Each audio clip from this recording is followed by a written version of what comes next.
ವಿಶ್ವ ಪರಿಸರ ದಿನದ ಭಾಷಣ. ಈ ವಿಡಿಯೋ ತಮಗೆ ಇಷ್ಟ ಆದಲ್ಲಿ ದಯಮಾಡಿ ಲೈಕ್, ಕಮೆಂಟ್ ಮತ್ತು ಸಬ್ಸ್ಕ್ರೈಬ್ ಮಾಡಬೇಕಾಗಿ ತಮ್ಮಲ್ಲಿ ವಿನಂತಿ.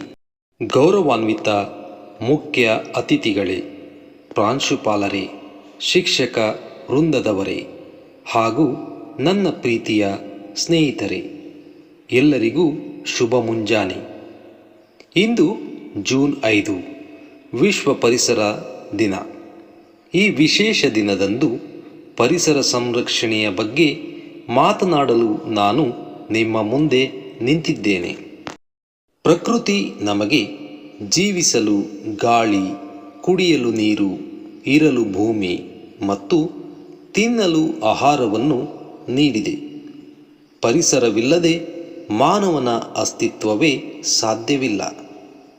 ಆದರೆ ಇಂದು ಮನುಷ್ಯ ತನ್ನ ಸ್ವಾರ್ಥಕ್ಕಾಗಿ ಕಾಡುಗಳನ್ನು ಕಡಿಯುತ್ತಿದ್ದಾನೆ, ನದಿಗಳನ್ನು ಕಲುಷಿತಗೊಳಿಸುತ್ತಿದ್ದಾನೆ ಮತ್ತು ವಾಯು ಮಾಲಿನ್ಯವನ್ನು ಹೆಚ್ಚಿಸುತ್ತಿದ್ದಾನೆ.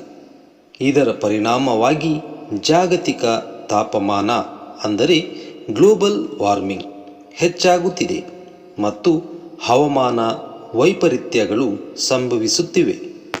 ಪ್ರಕೃತಿ ನಮ್ಮ ಅಗತ್ಯಗಳನ್ನು ಪೂರೈಸಬಲ್ಲದೆ ಹೊರತು ನಮ್ಮ ದುರಾಸೆಯನ್ನಲ್ಲ. ಈ ಮಾತನ್ನು ನಾವು ನೆನಪಿನಲ್ಲಿಟ್ಟುಕೊಳ್ಳಬೇಕು. ಪರಿಸರವನ್ನು ರಕ್ಷಿಸುವುದು ಕೇವಲ ಸರ್ಕಾರದ ಅಥವಾ ಯಾವುದೇ ಒಂದು ಸಂಸ್ಥೆಯ ಜವಾಬ್ದಾರಿಯಲ್ಲ. ಇದು ನಮ್ಮೆಲ್ಲರ ಆದ್ಯ ಕರ್ತವ್ಯವಾಗಿದೆ.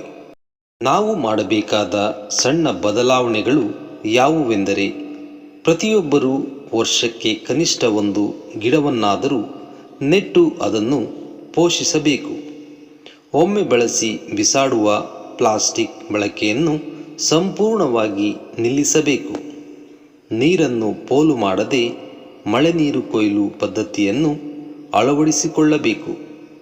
ಹಸಿ ಕಸ ಮತ್ತು ಒಣ ಕಸವನ್ನು ಬೇರ್ಪಡಿಸಿ ಸ್ವಚ್ಛತೆಗೆ ಆದ್ಯತೆ ನೀಡಬೇಕು.